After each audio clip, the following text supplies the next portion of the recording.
Si vous n'avez jamais vu de zélotes dans l'évangile, parce que le véritable zélote, ce n'est pas notre frère Serge. Moi, je suis un premier zélote.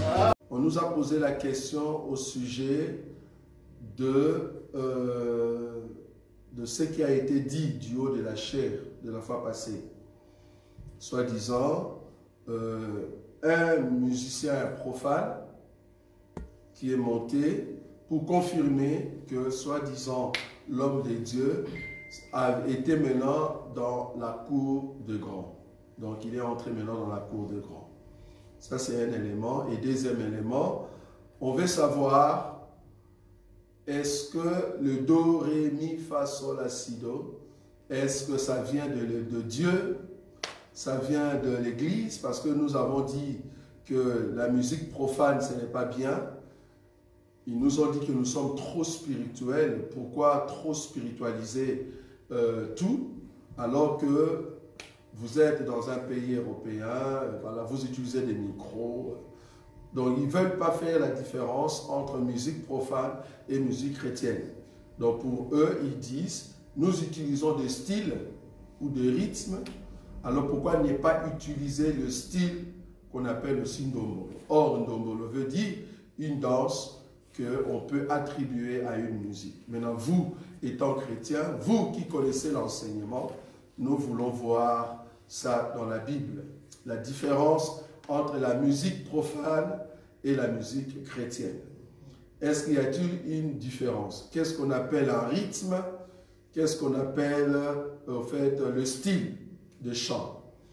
Maintenant, est-ce qu'il faut parler des chansons ou il faut parler de la musique? C'est quoi la différence? Donc, nous allons essayer d'en parler, de partager ensemble. Deuxième élément, les concerts de Sanjola, Gaël. Ils vont jouer. J'ai appris qu'il y a une différence de place. Donc, il y a ceux qui seront des VIP et il y aura d'autres qui seront de normal. Les montants de normal s'élèvent à 51 €. Donc, il y a ceux qui vont entrer. Et le montant de VIP à 80 € apparemment. Je ne sais pas, 80 ou 85. Donc, du coup, est-ce que nous, étant église, vu que là-bas, Gaël chante les choses de Dieu, est-ce que l'église peut dire aux membres d'aller assister Gaël dans tout ce qu'il va faire comme concert? Est-ce que vous avez des écritures? Ne pensez pas, il faut avoir des écritures. Il faut avoir des écritures. Si vous avez suivi l'émission d'hier, en tout cas, vous pouvez toujours avoir des arguments. Est-ce que nous, Église, nous pouvons dire au peuple de Dieu, allez suivre tel concert, bien qu'on connaît bien le critère qu'ils ont mis pour ce concert-là? Voilà. En tout cas, je vous laisse la place. Comme vous savez, aujourd'hui, c'est vendredi. Vous avez le droit d'intervenir. Vous avez le droit de poser des questions. C'est vraiment questions et réponses. Partage en même temps, avec des écritures. Ok. Je commence d'abord parce que là, apparemment, je vois déjà que vous n'avez pas de questions. À chaque fois, c'est toujours moi qui commence. Est-ce que quelqu'un peut nous expliquer cette écriture? Ou soit, si tu veux, apporter une lumière par rapport à cette écriture. Psaume chapitre 150. Psaume chapitre 150, le verset 5 et 6, il est dit, louez-le, non, je commence à partir du verset 3. Louez-le au son de la trompette, louez-le avec les luttes et la harpe, louez-le avec les tambourins et avec des danses. Louez-le avec les instruments à cordes et le chalumeau. 5. Louez-le avec le cymbale sonore. Louez-le avec le cymbale retentissante. 6. Que tous ceux qui respirent louent le nom de l'Éternel. Voilà, on nous a donné cette écriture hier La Bible dit clairement, louez-le avec la danse. Une personne qui danse, loue Dieu. Une personne, hein, c'est comme ça qu'eux ils ont dit, hein, une personne qui danse, loue Dieu. Une personne qui joue au tambourin, loue Dieu. Une personne qui joue à la guitare, loue Dieu. Pourquoi? Parce que la Bible dit que tous ceux qui respirent louent le nom de l'Éternel. Qu'est-ce que vous en dites? Vous qui êtes avertis, ayez des Écritures pour donner l'éclaircissement là-dessus. Voilà. Oui? Oui. Donc bien que vous avez commencé en citant les instruments, moi, je vais commencer au moins au dernier verset. Oui. Quand la Bible dit que tous ceux qui respirent louent l'Éternel, alors nous devons chercher à comprendre qui sont là ceux qui respirent. Et quand nous voyons à la lumière des Écritures, tous les gens que nous voyons ici, ils respirent. Mais il y a respirer et respirer. Oui. Tous les hommes que nous voyons ici, ils vivent, ils marchent, ils bougent, ils mangent, ils font tout. Mais dans la lumière de l'Écriture, nous disons que tout le monde ne respire pas. Très bien. Et nous pouvons aussi ajouter en disant que tous ceux que nous voyons là qui sont en mouvement, qui sont en train de marcher, de courir, de faire tout ce qu'un homme peut faire, ils ne sont pas vivants. Ils ne vivent pas. Ils sont morts. Pourquoi nous disons cela? Parce qu'il y a une écriture. Très bien. Je ne sais pas si vous pouvez m'aider à retrouver cette écriture-là. Qu'est-ce qu'il a dit? Là où le Seigneur Jésus est en train de répondre au jeune homme riche. Lorsqu'il voulait, non pas riche, un jeune homme qui voulait aller enterrer son père avant de suivre Jésus. Okay. Voilà. Oui. Laissez les morts enterrer leurs morts. Voilà. Ok. On va chercher l'écriture. Que les bien-aimés nous supportent et qui sont en ligne. Hein. Qu'ils soient patients. Donc on va chercher cette écriture. Oui. C'est dans quel verset? Alors. Donc aidez-nous, hein, donc il faut faire de recherche. Oui. Laissez le mort enterrer et toi suivez-moi. Ça va? C'est ça l'écriture. Wow. Alors, je vois c'est quelle écriture. On va le chercher rapidement.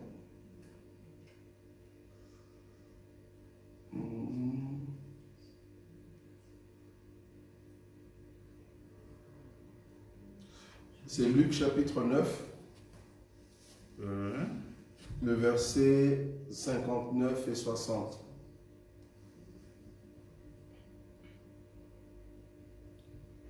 Ok. Je lis au nom de Jésus. Amen.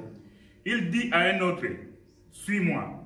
Et il répondit, Seigneur, permets-moi d'aller d'abord ensevelir mon père. Mais Jésus lui dit, laisse les morts ensevelir leurs morts, et toi, va annoncer le royaume de Dieu. Parole du Seigneur. Amen. Voilà. Déjà, nous avons ce témoin qui nous dit que il y a des morts qui doivent enterrer leurs morts. Mais comment un mort peut enterrer son mort? Par là, nous allons maintenant pour comprendre celui qui respire et celui qui ne respire pas. Très bien. Or, l'Écriture me dit que celui qui a le Fils a la vie. Très bien. Donc, celui qui n'a pas le Fils n'a pas la vie. Hébreu. Voilà. Hébreu. C'est Hébreu. Chapitre combien? Alors.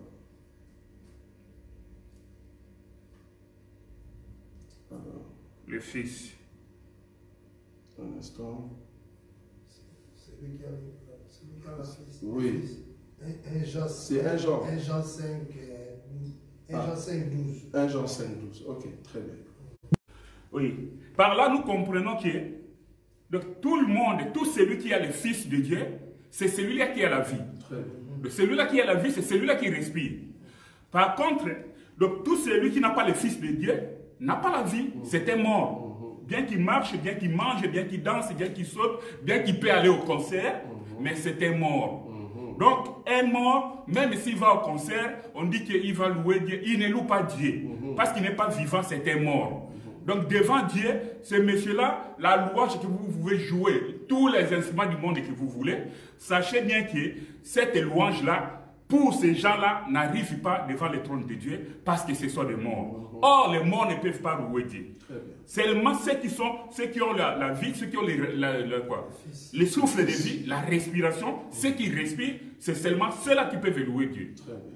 Et voilà un peu, si je peux m'arrêter là pour ne pas dans l'écriture de Psaume chapitre 150, le dernier verset, que tous ceux qui respirent louent le nom de l'Éternel. Ceux qui respirent, c'est seulement ceux qui ont le Fils.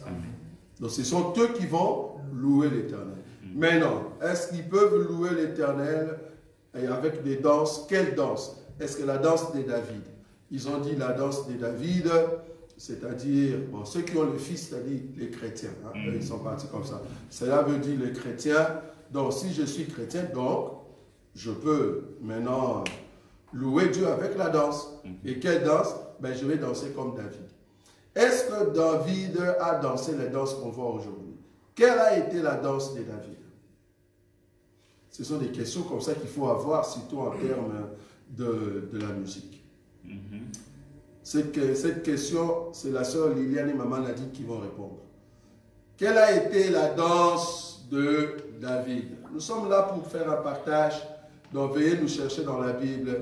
Quelle a été la danse de David? Parce qu'ils nous ont dit les dombolo, c'est aussi une danse, ça fait partie de notre culture. Qu'est-ce que vous voulez danser? Même quand les anges sont venus du temps où Jésus était né, la Bible dit, les anges ont loué Dieu. Ils ont chanté, non? Ok. S'ils ont loué Dieu, parce que louer Dieu avec les danses, ok?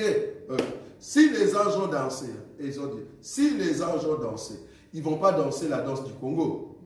Ils vont danser une danse des cultures juives. Donc, laissez-nous danser nos dombolo. Voilà. Quelle est la danse de David? Moi, j'ai connu, mais j'ai oublié. Comment? J'ai oublié. Oui, très bien, c'est ça. Donc, il faut trouver l'écriture. Là, on parle de la danse de David. C'est se prosterner devant Dieu. C'est-à-dire s'humilier devant Dieu. Voilà, on va prendre l'écriture. Cherchez-moi cette écriture. Alors, la danse de David. Donc, c'est très important. Hein? Ce sont des petites choses, mais tu vas trouver ça partout. Tu vas partir. Quand tu fais des débats avec des gens, ben, c'est là-bas que tu vas voir ces choses arriver. Donc, la danse de David. Alors, qu'est-ce qu'il est dit là-bas? La danse de David.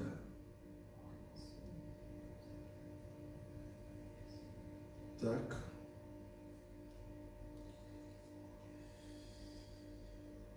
Nous allons chercher ça. Ça doit se trouver vers Samuel ou Juge. 6-14. Ok, on y va. Samuel. Quand est-ce Samuel? 2 Samuel 6-14. C'est ça? 2 Samuel 6-14. Ok, attends. Ben, je peux prendre ici. Oui, là c'est un peu au-dessus. On peut descendre. Voilà, le verset 22. C'est là-bas que David donne comment sa façon de danser. Parce que la femme a dit dans le verset 14, la femme a dit ceci, David dansait de toute sa force, hein, devant l'Éternel, et il était ceint d'un épaule de lin. David et toute la maison d'Israël firent monter l'arche de l'Éternel avec des cris de joie et au son de trompette. Alors, je saute. Alors, où est-ce que la femme parle? Oui, le verset 16. Comme l'arche de l'Éternel entrait dans la cité de David, Michal, fille de Saül, regardait par la fenêtre et voyant le roi David sauter et danser devant l'Éternel, elle le méprisa dans son cœur. Maintenant, David va donner la définition de comment il dansait, le verset 22. Voilà. Je vais paraître encore plus vil que cela et m'abaisser. Vous voyez ça? Oui. Donc la danse en question veut dire s'abaisser. S'abaisser. M'abaisser à mes propres yeux. Néanmoins, je serai en honneur auprès de servantes dont tu parles. Donc, la danse de David, quand il sautait là-bas, cela veut dire je m'abaisse. Humilité. Humilité. Ça va? Donc, nous n'allons pas copier exactement la danse de David, parce que la façon qu'il sautait là-bas, cela veut dire je m'abaisse. Maintenant, quelqu'un qui danse une dombolo, est-ce qu'il s'abaisse devant Dieu? Voilà. C'est quoi s'abaisser devant Dieu? Comprenez que quand David dansait, il était inspiré du Saint-Esprit. Voilà. Nous sommes d'accord? Amen. Ok. Maintenant, toi, quand tu es inspiré du Saint-Esprit, est-ce qu'avec le Saint-Esprit, on peut danser les danses du monde et on la ramène à l'église? Non. Parce que tu ne vas pas me dire que sauter et s'abaisser, c'était la danse des Juifs. Comment toi tu le dis? Parce que les autres ont dit, ah, c'est la culture juive. Non, mais dans la culture juive, montre-moi la danse où la culture juive, c'était de sauter et puis s'abaisser. Il faut me montrer ça. Dans la Bible, comment ça se passe. Maintenant, quand toi tu nous dis que je vais danser comme David, la danse de David, ah, mais il faut sauter et s'abaisser. C'est pas dommage. Est-ce que vous voyez ça? Donc, quelqu'un qui vous dit, ils vont dans l'enseignement de ceux qui n'avaient pas bien compris l'écriture. Ils ont dit, David enlevait les habits et il dansait vraiment comme un fou. Non, la Bible n'a pas dit ça. La Bible dit, David dit, je vais paraître vil. C'était devant les hommes qu'il était vil. Mais devant Dieu, non. Devant Dieu, ce qu'il faisait, c'était de s'abaisser. Alors que la danse en question, c'était quoi? Sauter et s'abaisser. Donc, nous ne pouvons pas prendre les danses du monde pour l'amener à l'église. Si nous sommes inspirés du Saint-Esprit, que le Saint-Esprit nous donne une danse. Amen. Parce que David était inspiré du Saint-Esprit, le Saint-Esprit lui a dit saute et abaisse-toi, non? Oui ou non? Il était inspiré, c'était un prophète. Toi aussi, si tu es inspiré du Saint-Esprit, alors que le Saint-Esprit te montre comment tu vas danser. Oui? Oui, justement, c'est pour appuyer ce que vous êtes en train de dire là. Au verset 14, là où nous avons lu, la Bible dit que David dansait de toute sa force devant l'Éternel. Mais David n'était pas vide. La Bible dit que, j'aime l'écriture, hein. La Bible dit que, et il était saint d'une faute de lin. Alors, quelqu'un qui porte déjà les fautes, et David étant un prophète, or nous savons que lui-même, David, nous avait dit que moi et ma maison, nous sommes des signes et des préjases. Pour cette génération. Voilà. Vous voyez?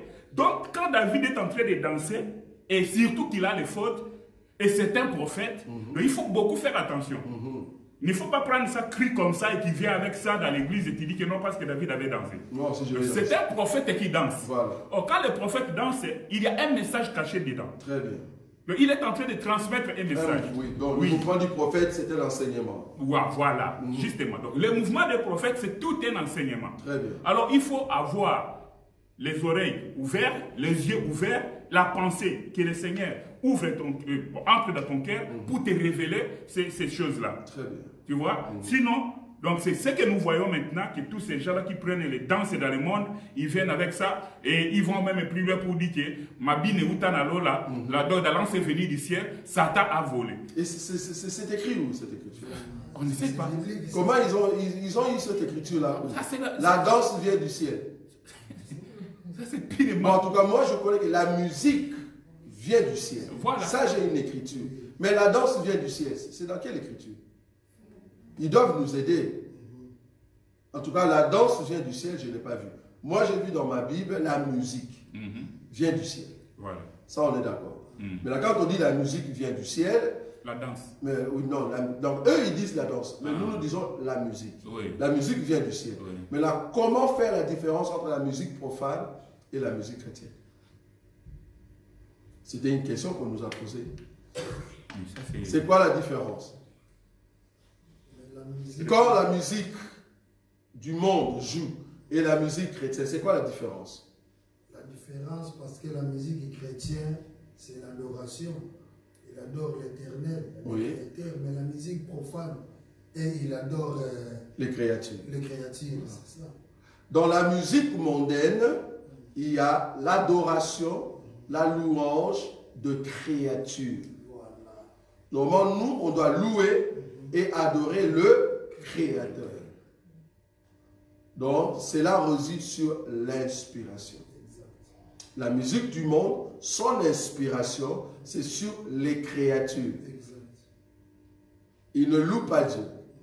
Il chante pour les femmes, il chante pour les hommes, il chante pour l'argent, il chante pour le pays.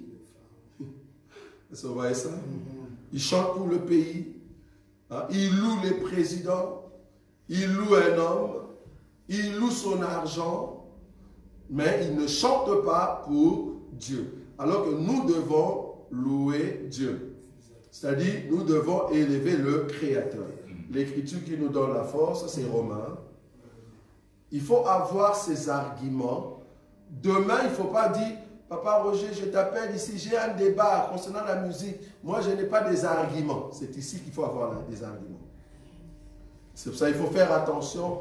Si tu veux faire un débat avec la sœur Liliane, elle aura toutes les questions pour te bombarder. Ça va? Parce que là, maintenant, son sac rempli de questions, si tu veux l'amener dans un conseil, c'est très important. Parce qu'il y a eu un conseil, bon, un conseil normal, ce n'était pas payant, mais c'était les conseils des enfants à Birmingham. Mais là-bas, il y avait que tchou, on comprenait rien. On disait seulement les tchou, mais tchou, c'est quoi ça, tchou? Les gens dansaient, bougeaient, mais c'était vraiment, c'est les corps qui dansent. Tchou, on ne comprenait rien. Ça va? Donc, Romains, chapitre 1er, là on parle du Créateur. Ils ont loué les créatures au lieu du Créateur. Vous voyez cette écriture-là? Alors. Donc c'est Romains, chapitre 1er, le verset 24. Il est dit ceci. C'est pourquoi Dieu les a livrés à l'impureté, selon les convoitises de leur cœur, en sorte qu'ils déshonorent eux-mêmes leur propre corps. Le verset 25. Eux qui ont changé la vérité des dieux en mensonge et qui ont adoré et servi la créature au lieu du Créateur qui est béni éternellement. Ça va? C'est interdit de chanter pour la créature. Il faut louer Dieu.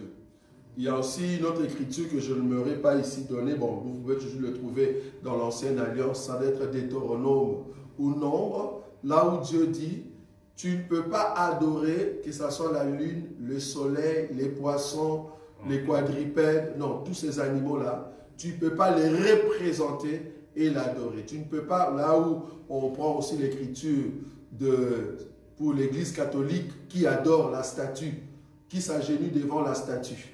Il y a une écriture comme ça qui nous dit, nous ne pouvons pas nous agenouiller ou soit adorer une représentation. C'est-à-dire, tu as pris une représentation dans le ciel, soit une représentation sur la terre, ou bien une représentation dans les eaux.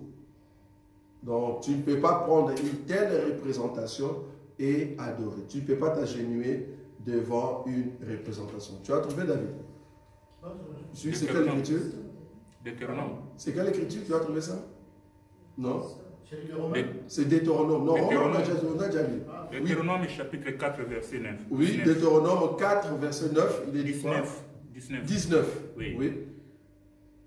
Veille sur ton âme, de peur que, levant tes yeux vers le ciel, et voyant le soleil, la lune et les étoiles, toute l'armée des cieux, tu ne sois entraîné à te prosterner en leur présence et à leur rendre un culte.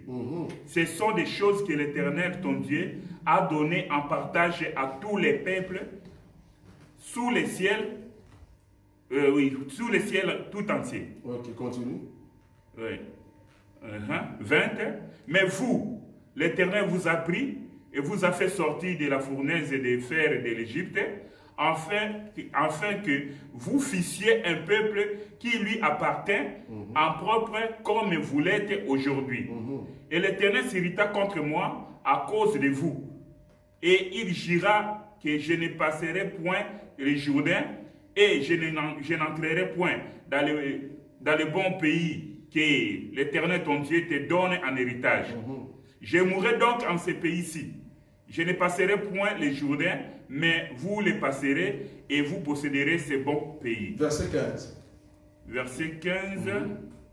Puisque vous n'avez vu aucune figure les jours où l'Éternel vous parla du milieu du feu à l'Horeb, veillez attentivement sur vos âmes. 16. De peur que vous ne vous corrompiez et que vous ne vous fassiez une image taillée, une représentation de quelques idoles, la figure d'un homme, la figure d'un homme ou d'une femme, oui, 17. la figure d'un animal qui soit sur la terre, la figure d'un oiseau qui vole dans les cieux, la figure d'une bête qui rampe sur le sol, la figure d'un poisson qui vive dans les eaux au-dessus de la terre. Donc ici, on nous dit, tu ne peux pas t'imaginer ou créer une image. La figure d'un homme ou d'une femme, voilà, tu ne peux pas adorer cela. Or, nous, dans nos cantiques, la personne que nous adorons, c'est Dieu. C'est pour ça que quand vous écoutez la musique, quand vous écoutez la musique, tu vois que la musique adore un homme. Adore un homme, fais attention. Dans la musique, on loue le nom d'un pasteur, fais attention. Vous voyez ça? Dans la musique, on loue le nom d'un homme, fais attention. La musique ne respecte pas l'enseignement. Parce que là où on ne respecte pas l'enseignement, ça s'appelle l'abomination. Donc quand la musique ne respecte pas l'enseignement, fais attention. C'est pour cela que tout enfant de Dieu doit connaître l'enseignement. Pour ne pas chanter n'importe quoi. Ce que nous appelons Biemba Yemba. Sinon tu vas chanter n'importe quoi. Parce qu'il y a des chansons ces derniers temps terribles, tu te dis, mais c'est quoi cette chanson-là? Ça vient d'où? Quelqu'un qui dit Jésus bisou. Quelqu'un chantait comme ça. Jésus bisou. Il pense que dans le monde spirituel, on peut faire bisou à Jésus. Jésus bisou. Quelqu'un qui dit par exemple, Seigneur, ouvre le ciel pour qu'on voie ta gloire. Tu n'as pas bien prié. L'écriture se trouve dans la Bible, mais l'écriture n'est pas chrétienne. L'écriture d'ouvrir le ciel, c'était avant Christ. Mais depuis que Christ est venu, le ciel est déjà ouvert. Donc tu pries en dehors du temps. Aujourd'hui, tu ne peux plus dire ça. Donc il y a beaucoup de chansons qu'il faut faire attention. Ça va? Sinon, vous allez vraiment taper à côté. Et surtout, les clips. Les diables parlent par des images. De la même manière aussi, Dieu parle tantôt d'une manière, tantôt d'une autre. Les diables aussi, ils parlent tantôt d'une manière et tantôt d'une autre. Rien que par le clip, les images dans un clip d'une chanson religieuse. Tout ce qu'ils font là-bas, il faut toujours regarder. Il faut toujours voir, est-ce que ce n'est pas un enseignement codé? Parce que le diable aujourd'hui, il n'apparaît pas comme ça. Parce qu'il va apparaître très bientôt. Mais pour le moment, il n'apparaît pas. Pour le moment, il parle avec des langages codés. C'est bizarre. Le diable vraiment copie le Dieu Tout-Puissant. Dieu a parlé en Israël en parabole avant qu'il vienne se montrer clairement. Et le diable aussi parle en parabole, en signe caché, parce que très bientôt il va se montrer. C'est bizarre. Vous voyez? Donc il parle en code. Voilà. Ça va? Donc, la différence entre la musique profane et la musique chrétienne est que l'inspiration n'est pas, au fait, la même. Ça va? La musique chrétienne, son inspiration, c'est pour adorer, louer qui? Louer les créateurs. Mais la musique profane, son inspiration, c'est pour louer les créatures. Ça va? Très important. En ce qui concerne les chansons, qu'est-ce que vous comprenez par une chanson? Les chansons, c'est quoi? Ce sont des paroles qu'on met dans une musique, dans une mélodie. Si quelqu'un dit, par exemple, Jésus, non, c'est quoi? Je vais prendre quelque chose de simple. Ok. Quelqu'un qui dit, Dieu qui a créé toutes choses, tu es mon Dieu, c'est toi qui me gardes. Et puis, la chanson se limite là et on fait de CD. On donne gratuitement. On vous dit que c'est une chanson de Dieu. Qu'est-ce qu'il faut comprendre avant de se dire que c'est une chanson de Dieu? Parce que tout le monde peut chanter quelque chose de Dieu. Maintenant, quel est l'élément qui va me soutenir de se dire, ça, c'est une musique chrétienne, ça, l'autre n'est pas une musique chrétienne?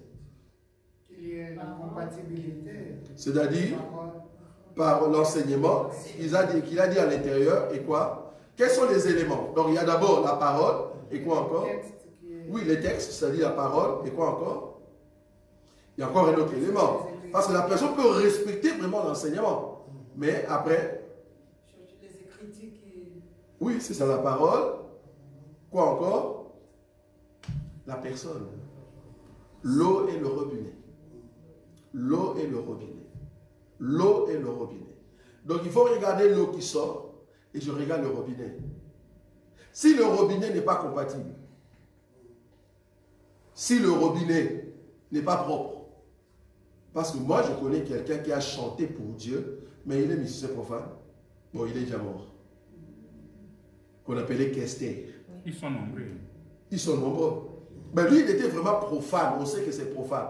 Mais il a vraiment créé une chanson où il parlait de Dieu juste. Mais c'est profane.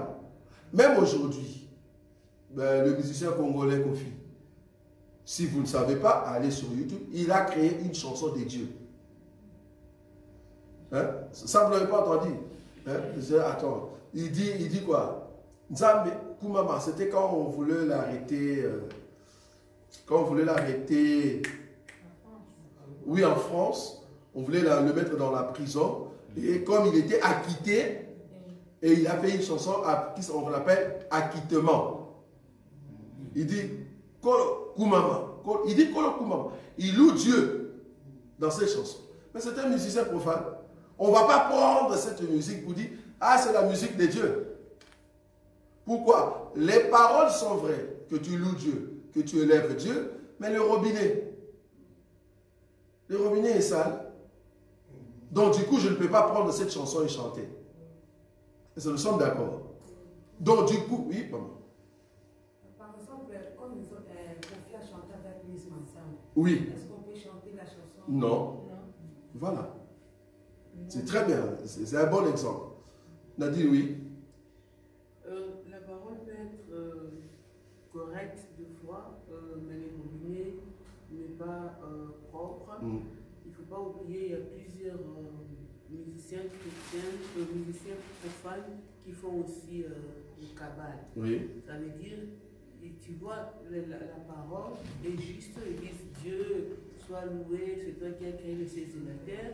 Mais comme il fait le cabal, ce n'est pas le Dieu créateur que nous louons. Donc c'est coder leur langage. Voilà. Donc ça aussi, il faut faire attention. Il s'agissait de quel Dieu? Voilà. Donc ça peut être juste, il y a beaucoup qui font du cabal. Donc, voilà. Donc du coup, le robinet n'est pas juste. Même ceux qui se disent musiciens chrétiens, il faut vérifier leur robinet. Oui ou non? Oui. Ok. S'il faut vérifier le robinet, maintenant il y a un concert qui va se jouer ici à Birmingham. On a mis le prix 50 € pour les pauvres et 80 € pour le riche VIP. Qu'est-ce que vous en dites? Est-ce que vous avez une écriture? Est-ce que c'est bon, oui ou non? Mais nous savons que c'est Gaël. Donnez-nous une écriture. C'est Gaël, hein, ils vont jouer, c'est quand même Gaël. Donnez-nous une écriture. Gaël va jouer. Moi, j'ai une écriture ici que j'ai donnée hier. Pourquoi est-ce que nous disons que ces concerts-là, Dieu ne sera pas là? Ça, c'est fort. Les concerts de Sanjola, de Gaël, qui va se jouer ici à Bruxelles, qui sera ici à Birmingham, les Atoms, les Nadège, tous ces gens-là, ils vont chanter. Nous disons, nous, par rapport à l'enseignement, Dieu ne sera pas présent. Donc tous ceux qui vont partir, ils ne vont pas rencontrer Dieu là-bas. C'est comme si tu allais dans un concert de Kofi Olomide. Pourquoi nous disons cela? Une écriture, je donne. Je prends cette écriture ici. Pourquoi nous disons que Dieu ne sera pas présent là-bas? Dieu ne sera pas présent, c'est parce que c'est par rapport à cette écriture ici. Je prends Jacques chapitre 2, le verset 2. Tu peux commencer, l'homme de Dieu, parce que moi ici, je n'ai plus le truc. Jacques chapitre 2 à partir du verset 2. Jacques chapitre 2 à partir du verset 2. Je lis au nom de Jésus. Oui. Supposez en effet qu'il entre dans votre assemblée un homme avec un anneau d'or et un habit magnifique. Donc, moi je continue maintenant. Supposons en effet, entre dans votre conseil, dans votre journée de louanges, un homme bien vêtu, un homme avec un anneau, un homme riche, VIP. Est-ce que vous voyez ça? Ok, continue. Et qu'il y entre aussi un pauvre misérable vêtu. Et qu'il y ait aussi un pauvre misérable vêtu dans vos conseils. Donc il y a VIP et le pauvre. Ok. Si, tournant vos regards vers celui qui porte l'habit magnifique, vous lui dites, toi, assieds-toi ici, à cette place d'honneur, et si vous dites aux pauvres, toi, tiens-toi là debout, ou bien assieds-toi au-dessous de mon marchepied. Donc ici, si toi tu tournes l'œil, tu dis à l'homme qui est riche, VIP, vous les VIP dans notre conseil, dans notre journée d'adoration, votre place est considérée, votre place est louée, c'est une bonne place. Vous asseyez-vous ici. Alors vous les autres, les pauvres, parce que vous n'avez pas payé l'argent des VIP, restez-vous là-bas dans des marchepieds. Restez debout. Nous considérons ici le VIP. Et la Bible dit, si tu trouves ces concerts-là, un concert ou une journée de louanges, on fait ces choses-là. Qu'est-ce que la Bible dit? Ne faites-vous pas en vous-même une distinction? C'est-à-dire une séparation. Ne faites-vous pas une séparation. Tu divises déjà, oui. Et ne jugez-vous pas sous l'inspiration des pensées mauvaises? Ne jugez-vous pas sous l'inspiration des pensées comment? Mauvaise. Là où il y a les pensées mauvaises, Dieu n'est pas là. Non, Dieu n'est pas là. Dans un concert où on fait division, un concert où il y a VIP, un concert où vous dites, pour entrer ici, il faut nous payer. S'il n'y a pas l'argent, n'entrez pas. Donc tu fais déjà division. Un concert payant. C'est-à-dire tu ne peux pas entrer si tu ne payes pas. C'est déjà une division. Vous les pauvres n'entrez pas. Si tu n'as pas l'argent, n'entrez pas. Donc si tu veux entrer, paye. Pourquoi? Parce que tu es considéré. Ça, Dieu n'est pas là. Pourquoi? Parce que votre inspiration, on parle de l'inspiration.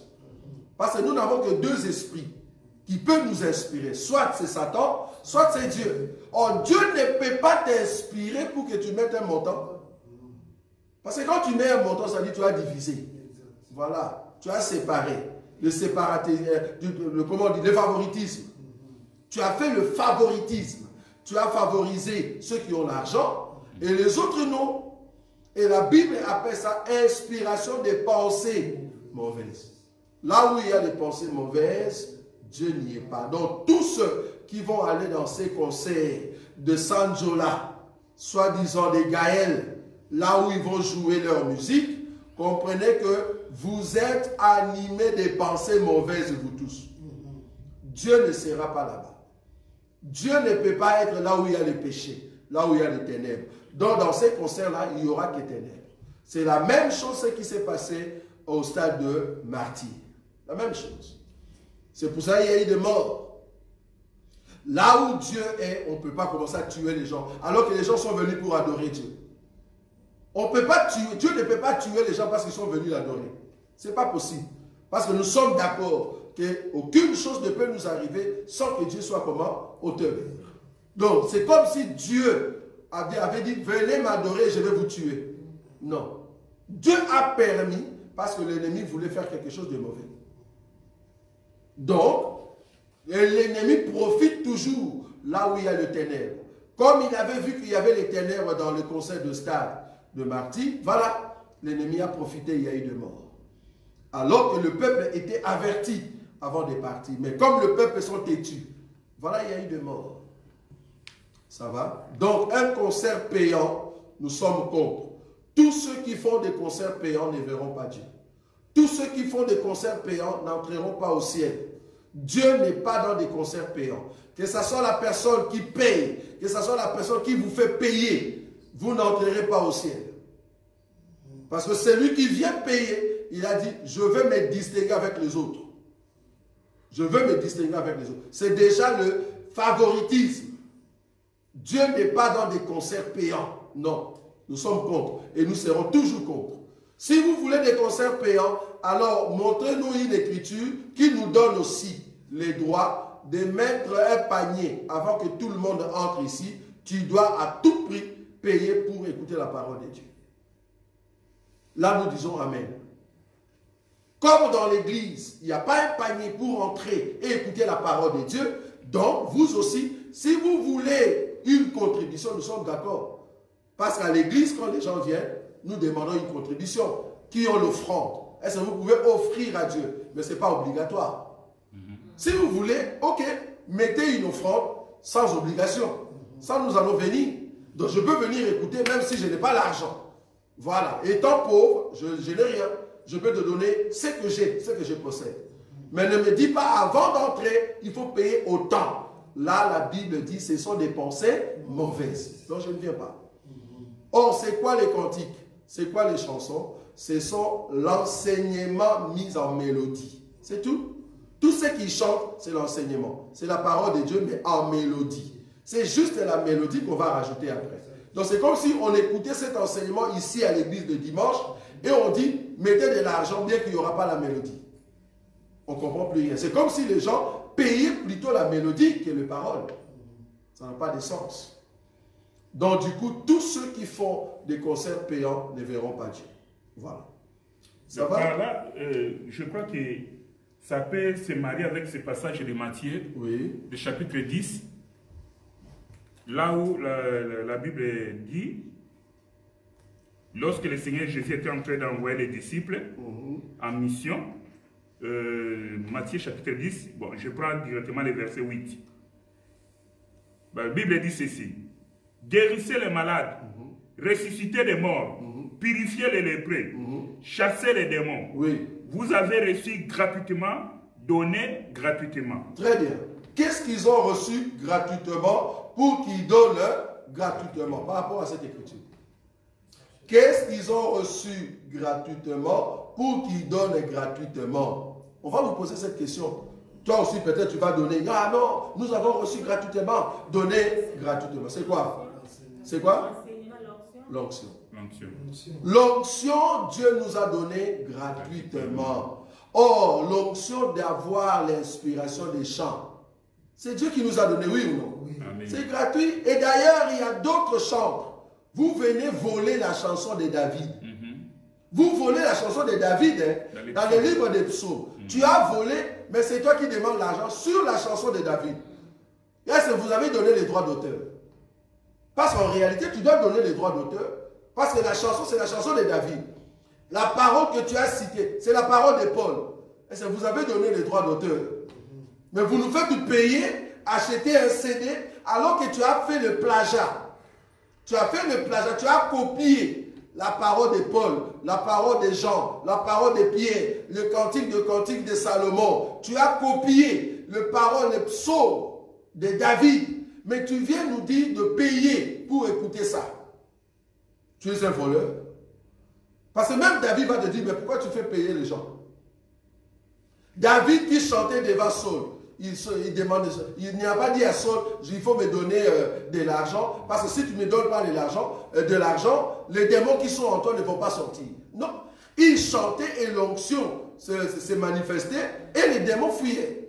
Si vous voulez qu'on vienne dans vos conseils, laissez-nous venir écouter la parole de Dieu. Il ne faut pas mettre instruction avant d'entrer, il y a tellement de temps. Non, les concerts payants seront toujours condamnés et tous ceux qui font des concerts payants iront en enfer.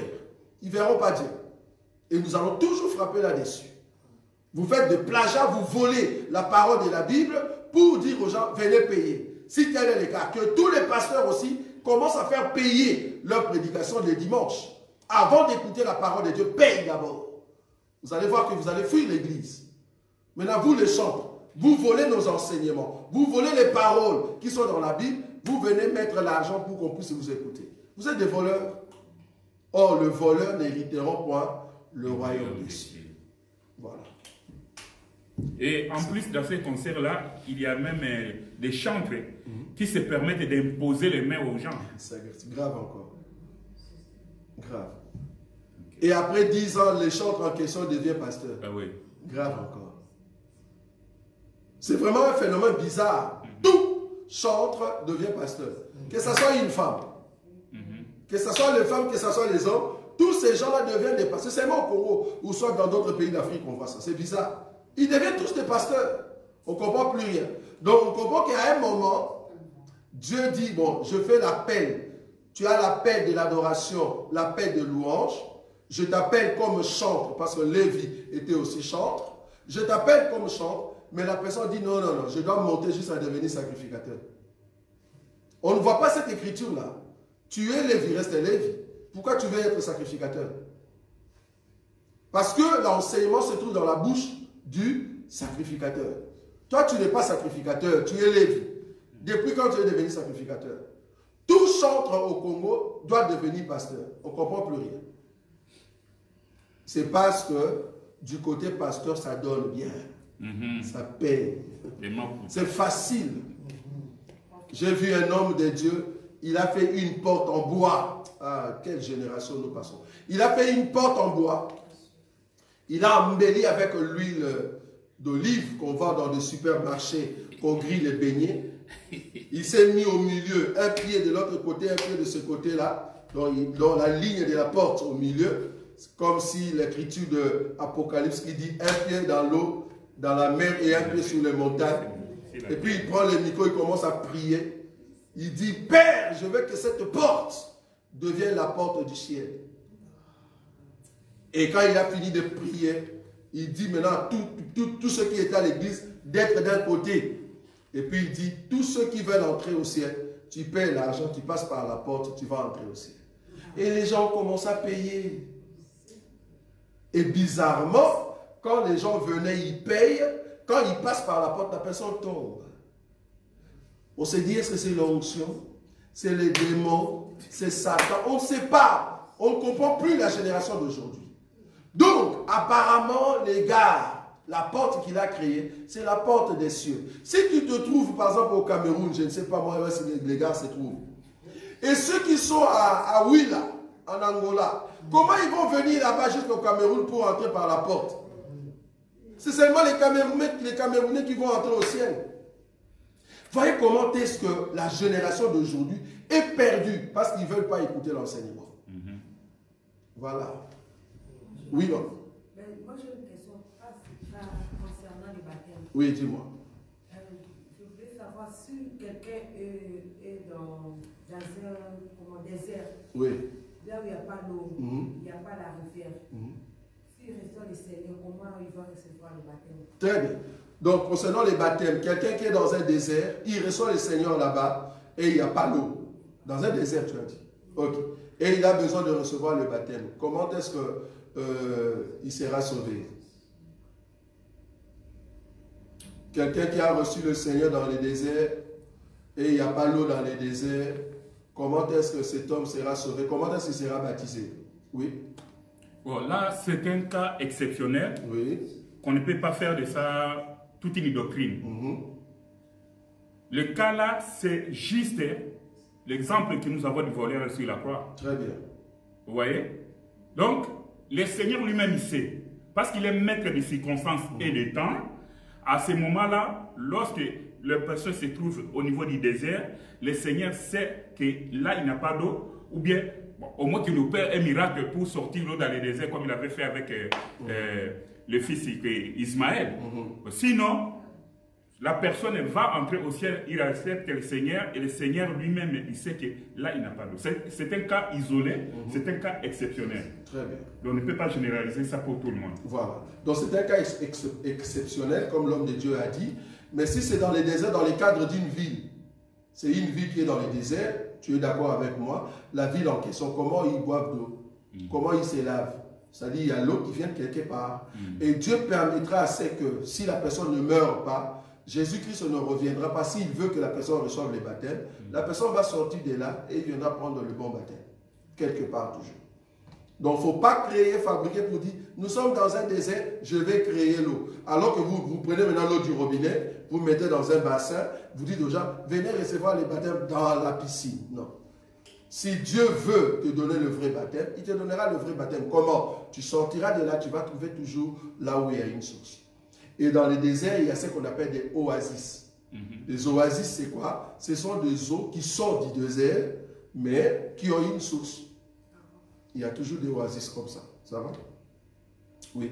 Toujours, donc, par rapport au baptême, comme la sœur Liliane vient évoquer ça, le baptême, nous tous, on sait que le baptême, c'est doctrinal. Oui. C'est doctrine. Oui, la doctrine. La doctrine. Est-ce que le baptême, c'est juste seulement... Je sais que moi, je voulais savoir, le baptême est juste symbolique ou bien il y a aussi comment je peux, il y a aussi l'impact spirituel. Très bien. D'abord, c'est la même chose avec la Sainte Seine. Oui. La Sainte Seine est symbolique, comme le baptême est symbolique. On est d'accord? Oui. Sa génuée est symbolique, Exact. mais qui a une pensée spirituelle. De la même manière que la Sainte Seine explique quelque chose de spirituel par les éléments symboliques, le baptême aussi en est la même chose. Sinon, Jésus n'allait pas prendre le baptême. Il a fait le baptême symboliquement pour nous montrer mourir et ressusciter. C'est juste ça. Donc, un homme qui est vivant doit pratiquer cette doctrine, la doctrine du baptême. Un homme, quel homme? Homme qui a écouté l'enseignement et qui est prêt de le faire. Si tu le refuses, alors là, c'est comme si tu te lèves contre la doctrine. Parce que la doctrine, comme nous disons, c'est des éléments symboliques. Par exemple, c'est lui qui sait faire du bien et ne le fait pas, il fait quoi? Il pêche. C'est quoi le bien? Le bien ici est symbolique. Ce sont des actes. Mais quel est l'impact de faire du bien symbolique avec des actes, avec mon esprit? Quel est l'impact? C'est parce que dans les choses symboliques qui respectent la doctrine, cela m'aide à gagner spirituellement. Tu comprends? Donc du coup, les baptêmes, quand tu respectes la doctrine du baptême, telle que les apôtres l'ont fait, oui, tu ajoutes en fait, comment on dit, le respect, la crainte de Dieu en toi, parce que tu as respecté au fait la parole de Dieu telle que écrite dans les Écritures. Ça va?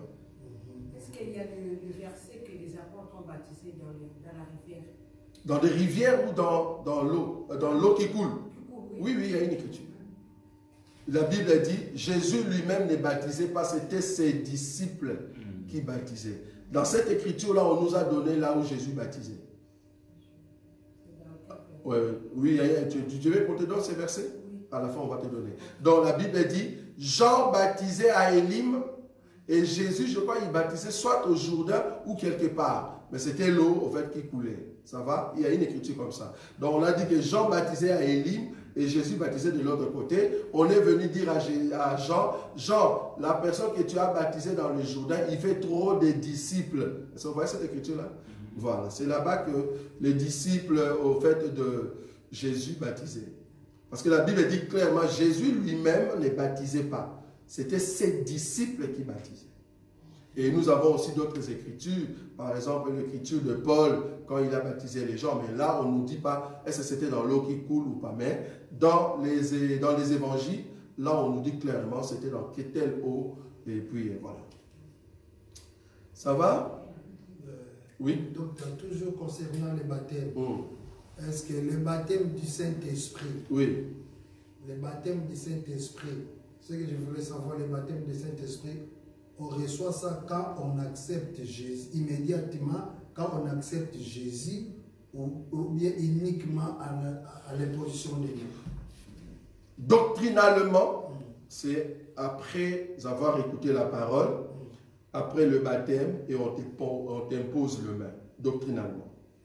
Mais Dieu, comme il est souverain, en écoutant la parole, tu peux du coup recevoir le baptême du Saint-Esprit, mais après cela, il faut qu'on te rajoute maintenant le baptême. Voilà. On te rajoute le baptême, mais tu as déjà le Saint-Esprit. Tu as déjà le Saint-Esprit. Okay. On a vu ça dans les Écritures. C'est écrit noir blanc. Ça, c'est Corneille. C'est Corneille. Corneille, d'abord, il faut écouter la parole. Il n'y a personne qui va dire, je n'ai jamais écouté la parole, j'ai le Saint-Esprit. Impossible. Tu ne peux pas avoir le Saint-Esprit si tu n'as jamais écouté. Il y a déjà une écriture noire sur blanc qui a dit ça. Comment est-ce qu'ils parleront s'ils n'ont pas écouté? Hein, il y a une écriture comme ça. Donc, je crois dans les Épîtres. Donc, tu ne peux pas avoir le Saint-Esprit si tu n'as jamais écouté. Ce n'est pas possible. Tu dois d'abord écouter parler de Dieu. La foi vient de ce qu'on entend. Donc, tu dois d'abord écouter pour avoir le Saint-Esprit. C'est pour ça que Corneille, Dieu a envoyé Pierre pour que Corneille écoute. Et quand il a écouté, il a reçu le Saint-Esprit. Et après, c'est là on lui a donné les baptêmes. Mais il y a d'autres, ils ont écouté, ils ont reçu le baptême, et après ils ont reçu le Saint-Esprit. Donc le Saint-Esprit, ça c'est Dieu qui décide. Mais doctrinalement, dans les principes de la doctrine, tu écoutes, tu reçois le baptême, on impose le même. Voilà. Ça va? Oui. Donc, moi je voudrais parler au sujet de ce que nous avons évoqué ici. Oui. Donc au sujet de l'eau et du robinet. Oui. Donc moi je trouve une petite ambiguïté là-dessus. Dis-moi. Parce qu'il y a une écriture qui dit Dieu parle tantôt d'une manière, tantôt d'une autre. Ok. Mais il n'y a pas vraiment un instrument précis que Dieu doit parler. Exemple, sur base de cette écriture, il a utilisé un roi qui est profane. Il était profane, mais il a fait véhiculer son message au travers de son peuple. Quel roi? Nabucodonosor? C'est pas Darius, le nom m'échappe. Mais celui que David a craint. Donc il a dit que après que David soit sauvé de la fournaise, c'était David? Non, fournaise. Oui. Les trois amis de Daniel. Voilà, il a donné un ordre que craignez les dieux de David. De Daniel. De Daniel. C'était Daniel. Oui. Mais c'était un profane, une personne profane. Ah non, ça c'est un témoignage. Ça c'est un témoignage. Mais Dieu a fait passer un message. Oui, mais là c'est pas l'enseignement. Nous ici on parle de l'enseignement. Enseignement et un témoignage, c'est pas la même chose. Un païen peut témoigner que Dieu est grand. Il a dit la parole de Dieu. Mais c'est la même chose. Une personne profane peut chanter pour Dieu. Oui. Dieu veut qu'un message soit véhiculé. Oui, le message est véhiculé, mais est-ce que je vais prendre cet enseignement-là? Je ne dis pas que cela soit une accoutumance. Okay. Mais il peut utiliser une personne profane. Une personne profane pour me prêcher ou pour témoigner de Dieu afin que je vienne à Dieu. Je vais expliquer. La femme samaritaine, parce qu'il faut avoir des écritures. La femme samaritaine, c'était une profane, je suis d'accord. Mais elle est partie dire aux gens, venez voir quelqu'un qui m'a tout dit. Est-ce qu'elle avait menti? Non. Les gens ont dit, ok, on va aller voir la personne qui t'a tout dit. Donc son témoignage a aidé les gens à venir. C'est un témoignage. Mais là, c'est un témoignage. Oui. Dans le cas de ce roi-là, ce n'était pas un témoignage. Non, il a témoigné que les dieux de trois Shadrach, Meshach et puissants, c'est un témoignage. Un ordre aussi, je pense. Comment? Un ordre. Ah oui, de craindre de ne pas les toucher, parce qu'il est roi. Mais ce n'est pas qu'il a dit, il n'était pas devenu prédicateur. Je ne sais pas, tu vas là où je suis. Donc, il a donné l'ordre étant roi, parce qu'il a vu la grandeur des dieux de Shadrach, Meshach et Abednego. C'est comme le roi aussi avec Joseph. Joseph a donné l'explication du songe de Pharaon. Qu'est-ce qu'il a dit? Joseph, tu peux tout toucher à part ma femme. Il a donné l'ordre.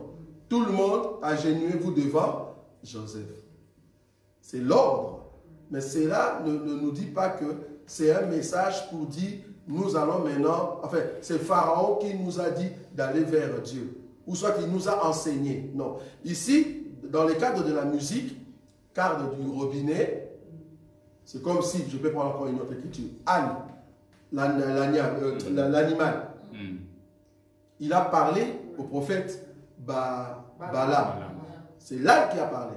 Est-ce que nous allons dire, ah là, à partir d'aujourd'hui, tu es devenu prédicateur? Non, voilà. Mais Dieu a utilisé le moyen.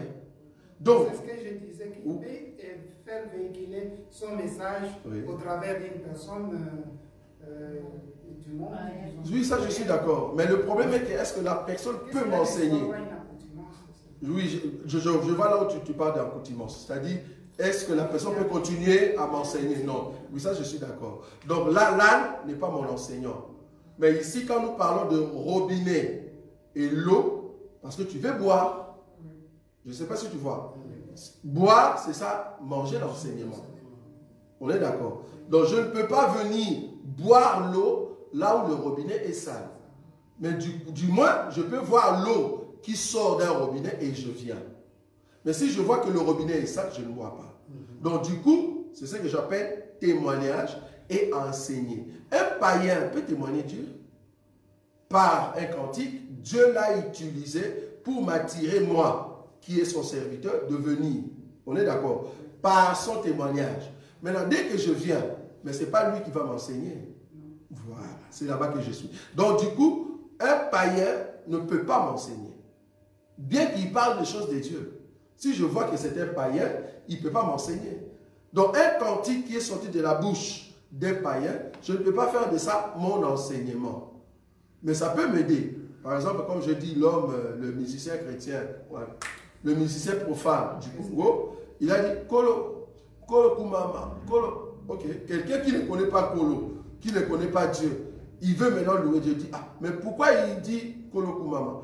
Et puis dans la chanson, il explique que j'ai été acquitté, c'est mon Dieu qui m'a acquitté. La personne va dire, ah non, si lui, il a été acquitté, donc moi aussi, les mêmes dieux peuvent aussi m'aider. Mais il ne vient pas auprès de cet homme-là pour lui enseigner. Il va chercher Dieu auprès de ceux qui sont des bons robinets. Je ne sais pas si tu vois la nuance. Donc la nuance ici, le robinet et l'eau doivent t'enseigner. Si le robinet est sale, ce n'est pas possible. Oui. Oui, je voulais simplement compléter pour dire à Papa José qu'il y a de ces choses-là que Dieu fait, c'est pour manifester sa gloire, pour éclater sa gloire. Comme l'exemple que vous avez évoqué de Daniel, tu dois comprendre qu'ils avaient leur Dieu. Et ils avaient aussi, ils croyaient aux esprits. Mais, quand tu lis bien cette écriture-là, tu vas voir que ils sont en train de témoigner, il est en train de dire que Daniel a un esprit supérieur. Tu vois? Daniel a un esprit supérieur. Pourquoi? Parce que Dieu voyait, il savait qu'ils avaient leur Dieu, et ils avaient aussi leurs esprits qu'ils croyaient. Mais pour montrer à lui-même et le roi que moi, je suis le Dieu suprême et que j'ai un esprit supérieur qui est au-dessus de tous les esprits, voilà pourquoi il a permis que lui-même puisse témoigner et donner cet ordre-là. Tu vois un peu? Donc il y a beaucoup d'exemples comme l'homme de Dieu vient de donner là. Anne, il y a des pharaons, ils sont beaucoup, ils sont nombreux là. Nabucodonosor. Oui. Donc ils ont témoigné la puissance de Dieu d'Israël. Mais nous ne pouvons pas recevoir l'enseignement auprès de... Donc quand nous parlons de robinet et l'eau, c'est vraiment l'enseignement, pas témoignage. Voilà, donc un païen ne peut pas m'enseigner. C'est bon? Docteur. Oui. Je voulais avoir l'éclaircissement sur ces versets de Job. Job 1 à partir du verset 4-6. La Bible nous dit que ses fils allaient les uns chez les autres. Oui. Et donnaient tour à tour un festin. Oui. Et il invitait leurs 3 sœurs à manger et à boire avec eux. Et quand le jour des festins était passé, Job appelait et sanctifiait ses fils. Oui. Puis il se leva le bon matin et offrait pour chacun d'eux un holocauste. Car Job disait, peut-être mes fils ont-ils péché et ont-ils offensé Dieu dans leur cœur. C'est ainsi que Job avait coutume d'agir. Très bien. Et maintenant le verset 6 qui m'intéresse ici.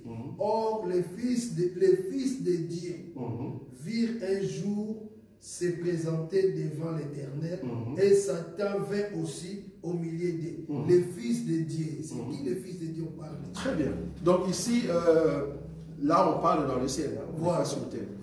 Donc quand on dit le fils de Dieu, c'est-à-dire on est dans le ciel, c'est pas ici. Le fils de Dieu, tu vas comprendre, c'est tout. Bon, moi je dis toujours que les fils de Dieu, avant de venir sur la terre, ils sont fils là-bas. Toi et moi, nous sommes fils avant de venir sur la terre. C'était la réunion de ce qu'on était dans l'éternité. Dans la réunion de l'éternité, nous aussi on était là. Je ne sais pas si tu vois. Quand on dit fils de Dieu ici, je ne saurais pas te dire si c'est les anges, parce qu'il y a d'autres personnes qui disent que ce sont les anges. C'était une réunion des anges. Non, ça ne peut pas être une réunion des anges. Les anges ne font pas partie, au fait, de la réunion céleste. Ça va? Quand on dit les fils de Dieu, c'est tous ceux qui doivent sortir de Christ, du Seigneur. Donc, du coup, le fils de Dieu là-bas, qui faisait réunion, c'est tous ceux qui appartiennent à Dieu. Parce qu'en réalité, nous venons de l'éternité.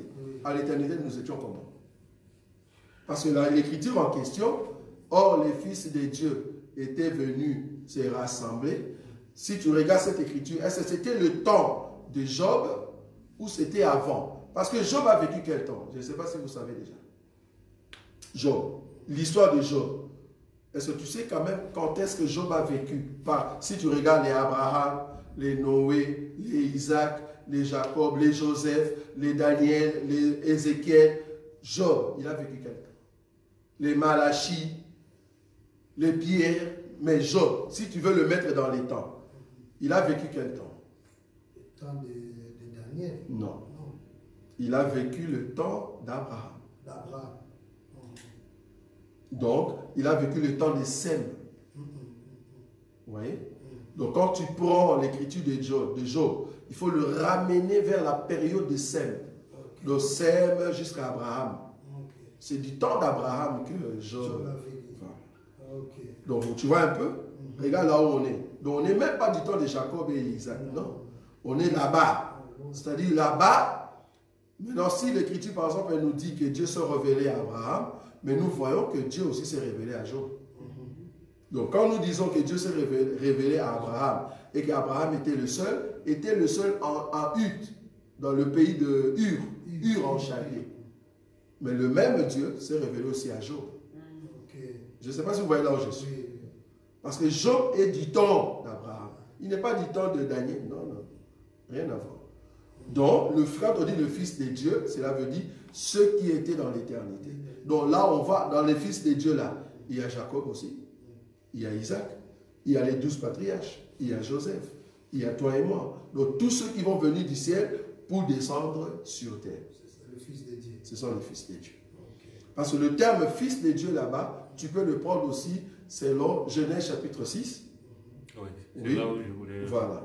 Genèse chapitre 6. Prends un peu le verset 3, il est dit quoi? Genèse chapitre 6. Verset 3. Oui. Je lis au nom de Jésus. Oui. Alors l'Éternel dit, mon esprit ne restera pas à toujours dans l'homme, car l'homme n'est que chair. Verset 1er et 2. Oui. Lorsque les hommes eurent commencé à se multiplier sur la face de la terre, oui, et que leurs filles nées, oui, les fils de Dieu virent que les filles des hommes étaient belles, et ils en prirent pour femmes parmi toutes celles qu'ils choisirent. Tu vois, les fils de Dieu pris les filles des hommes, les fils de Dieu ici. Ça, c'est la lignée de Seth. Parce que quand on dit fils de Dieu, c'est-à-dire ceux qui invoquent Dieu. Or, qui sont ceux qui invoquent Dieu? À part Adam, à part Abel, mais Abel était tué. Tu vas voir que c'est la lignée de Seth. Parce que la Bible dit, quand Seth est né, la Bible dit, c'est alors qu'on commença à invoquer les noms de l'Éternel. Donc c'est la lignée de Seth qui sont le fils de Dieu. Et Luc va reprendre cette lignée pour montrer que c'est de cette lignée-là que Jésus est sorti. Lignée de fils de Dieu. Donc on comprend que le fils de Dieu, c'est vraiment ceux qui viennent de Dieu. Mais ils étaient au ciel. Mais voilà, ils viennent maintenant sur terre. Amen. Amen. Voilà, nous avons terminé pour aujourd'hui. Nous allons faire... Nazakomata ngai, nazakomata ngai, nga nazakomata.